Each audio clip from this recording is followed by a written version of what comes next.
आज बुखार तो है, लेकिन आप सबको देख के खुशी ही होती है,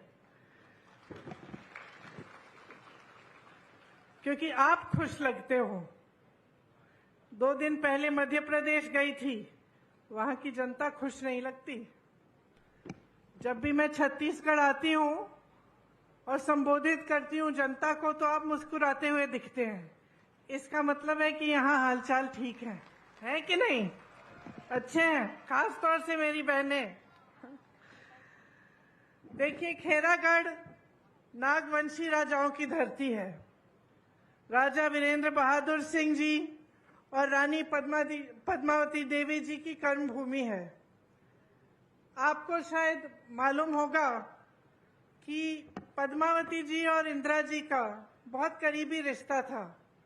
पद्मावती जी इलाहाबाद में उन्होंने पढ़ाई की, उसी समय इंदिरा जी से मिली थी जब वो छोटे छोटे थे, और तब से एक अच्छा उनका एक रिश्ता जुड़ा, वो एक मित्रता का रिश्ता जुड़ा।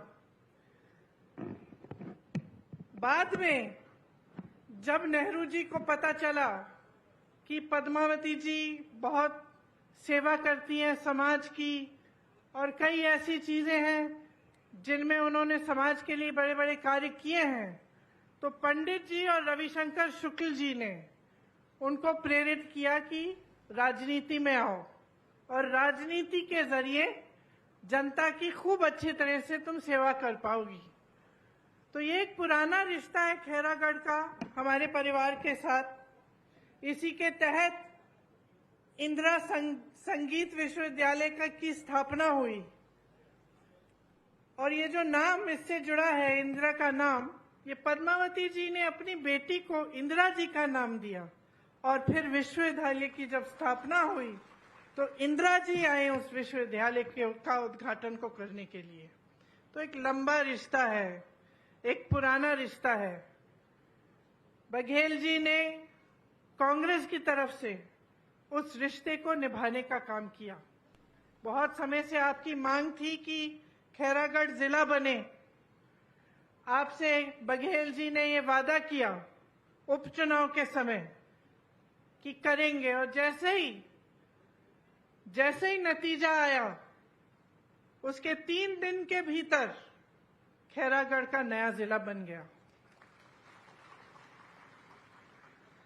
अब जिससे पहले कि मैं लंबा भाषण शुरू करूं, मैं बघेल जी का भाषण खत्म करती हूं। उन्होंने कहा कि घोषणा, उन्होंने मुझे बहुत लंबी लिस्ट दी है घोषणाओं की, तो सबसे पहले मैं घोषणा ही कर देती हूं। छत्तीसगढ़ की माताओं बहनों के लिए महतारी न्याय योजना लागू करेंगे, जिसमें प्रति सिलेंडर के रिफिल करने पर 500 रुपए की सब्सिडी आपको दी जाएगी। कांग्रेस सरकार बनते ही प्रदेश के 49,63,000 उपभोक्ताओं में से 42 लाख उपभोक्ताओं जिनकी मासिक खपत 200 यूनिट बिजली से कम है, उनका बिजली बिल पूरी तरह से माफ होगा। बाकी 7,63,000 उपभोक्ताओं को 200 यूनिट तक बिजली मुफ्त मिलेगी।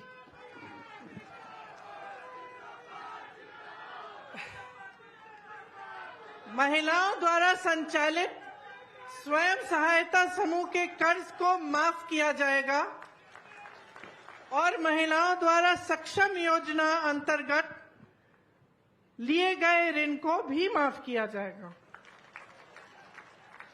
700 नए ग्रामीण औद्योगिक पार्क बनेंगे। अभी 300 पार्क हैं, आगे 1000 ग्रामीण औद्योगिक पार्क हो जाएंगे।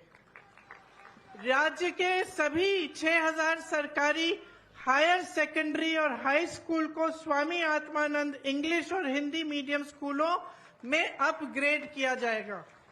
बहुत बढ़िया घोषणा है ये। सड़क दुर्घटना और अन्य आकस्मिक दुर्घटनाओं के लिए में छत्तीसगढ़ निवासियों को निःशुल्क स्वास्थ्य की सुविधा मिलेगी।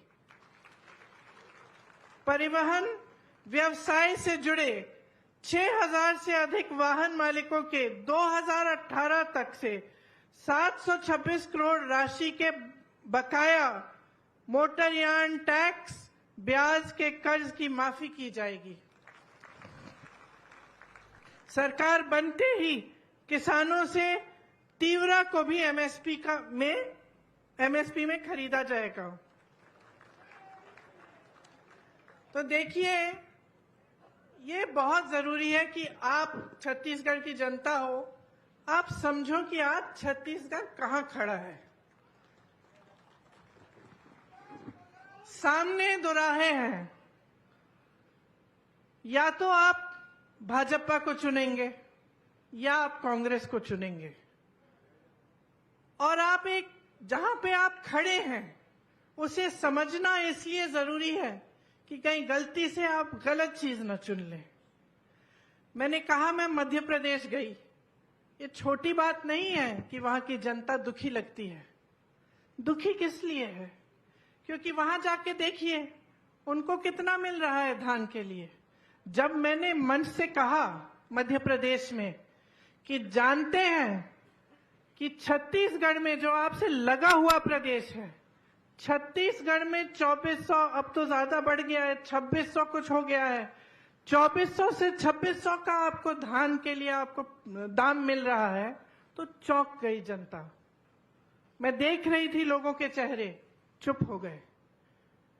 बिजली बिल माफ करने की बात जो यहां पे मैं कर रही हूं, ये बातें, कितना विकास हुआ है। आज छत्तीसगढ़ देश और दुनिया में पहचाना जाता है। यहां आने से पहले आपकी बनाई हुई वो रागी का जो आटा है उसकी रोटी मैं खा के आई हूं, रोज खाती हूं। कहां आपने सोचा था कि जो वन के उपज हैं, 67 वन के उपजों के लिए आपको एमएसपी मिलेगी? क्या आपने सोचा था कि आपकी संस्कृति पूरे देश भर में फैलेगी, कि आपकी पहचान एक अलग पहचान बन जाएगी? क्या आपने सोचा था कि एक ऐसी सरकार आएगी जो आपको केंद्र सरकार की नीतियों से बचा कर रखेगी? कोविड आया, कोरोना आया, तमाम बेरोजगारी फैली, मुश्किलें आई, लेकिन आपको फिर भी बघेल जी की सरकार ने बचा के रखा।